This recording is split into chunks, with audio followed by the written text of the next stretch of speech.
Hi friends, welcome our channel. நம்ம வந்து பார்த்திங்கன்னா இப்போ வந்து மீனை வந்து எப்படி வந்து மசாலா போடுறது அப்படின்றத பார்க்க போகிறோம்.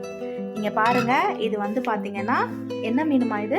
சங்கரா மீன். சங்கரா மீனில் வந்து இப்போ வந்து மசாலா போட்டு ஊற வைக்க போகிறாங்க. என்ன போடுறீங்க? ஃபஸ்ட்டு புளியை ஊற்றணும்.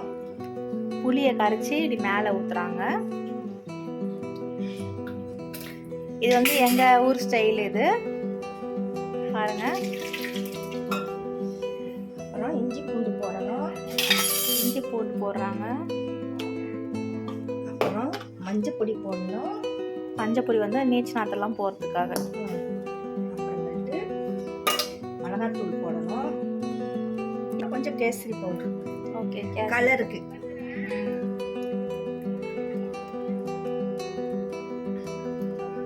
இதை போட்டு பரட்டணும்.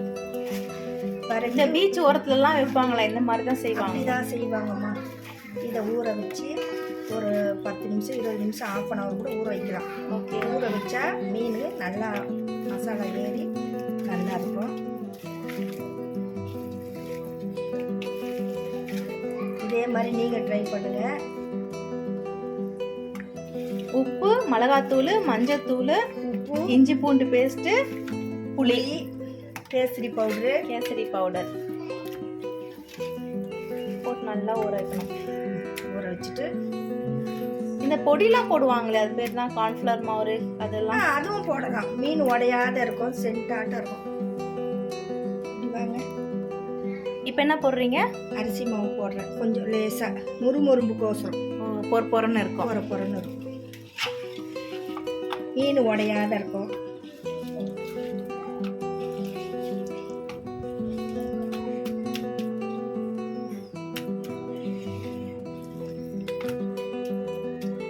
ஸோ இது ஒரு 1/2 கிலோ மீன் இருக்கும்.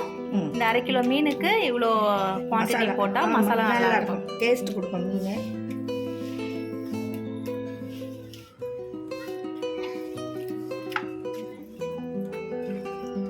அந்த உள்ள வரைக்கும் போகுமா?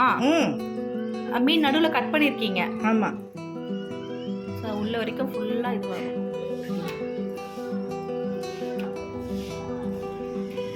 ஓகே ஃப்ரெண்ட்ஸ், நீங்களும் இதே மாதிரி ட்ரை பண்ணுங்கள். பிடிச்சிருந்தா லைக் பண்ணுங்கள், சப்ஸ்கிரைப் பண்ணுங்கள், ஷேர் பண்ணுங்கள்.